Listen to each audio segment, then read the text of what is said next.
আপনার কাছে আমার প্রথম প্রশ্ন যে ব্রেস্ট ক্যান্সারটা আসলে আমরা কিভাবে রোগটা নির্ণয় করি?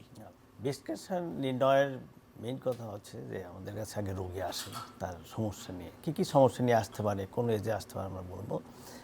ব্রেস্ট ক্যান্সার এটা most common cancer in female. 99% ক্ষেত্রে ফিমেলে হয়ে থাকে, 1% ক্ষেত্রে মেলে হতে পারে। এটা ইউজুয়ালি 35 অনওয়ার্ড এজে হয়, তবে যে কোনো বয়সেই হতে পারে। ইয়াং অ্যাডাল্ট 12 থেকে 14 এই বয়সেও হতে পারে। তারা যখন ব্রেস্টে কোনো একটা গোটা বা চাকা হয় তখনই তারা আমাদের কাছে চলে আসে। তো যখনই আসে যে আমরা প্রথমত তার একটা হিস্ট্রি, শর্ট একটা হিস্ট্রি নিই যে গোটাটা কতদিন থেকে আছে, তার বাবা তাদের ফ্যামিলিতে কোনো আছে কি না, বা এই ব্রেস্ট রিলেটেড আরও কোনো সিমটম রয়েছে কি না, অন্য কোথাও ব্যথা আছে কি না।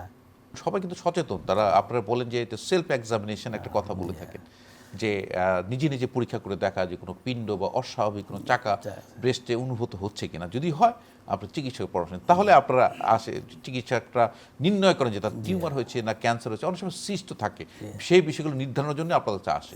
আসলে আপনারা কি করে থাকেন এই সময়? আচ্ছা, তাহলে আমরা বললাম যে প্রথমে তার হিস্ট্রি নিলাম, ফিজিক্যাল এক্সামিনেশন করে দিয়ে এই গোটাটাকে নেচারটা আমরা বোঝার চেষ্টা করি।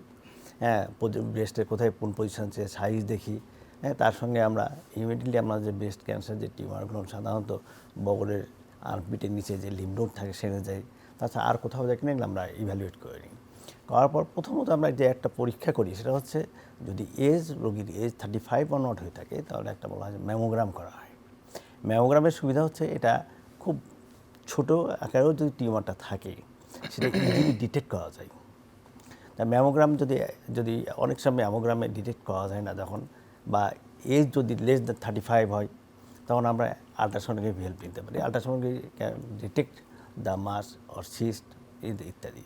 এবং আরেকটা হচ্ছে যে আর অনেক ক্ষেত্রে দেখা আছে যে ব্রেস্ট ডেন্স ভালো মতো যখন ইউজ বা ম্যামোগ্রামও বোঝা যায় না, তখন আমরা ডেডিকেটেড বলা হয় এমআরআই, ব্রেস্ট এমআরআই, সেটা দিয়ে আমরা মাস ডিটেক্ট করে দিই।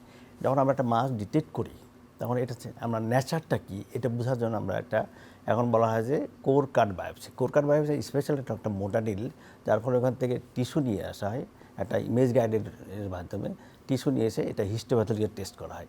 হিস্টোপ্যাথোলজি টেস্ট করলে এই টিউমারের বা এই দলা মাংসপিণ্ডের নেচারটা বোঝা যায়। যদি মেইনেন্সি হয়ে যায় বা ব্রেস্ট ক্যান্সার বলা হয় হিস্টোপ্যাথি রিপোর্টে, তখন এই রিপোর্ট থেকেই আমরা ব্রেস্ট এই যে টিউমারের আদার্স যে মলিকুলার নেচারগুলো আমরা জানতে পারি, যেগুলো হচ্ছে বলা হয় oestrogen progesterone receptor, HR2 receptor, Ki67 এগুলো দেখি।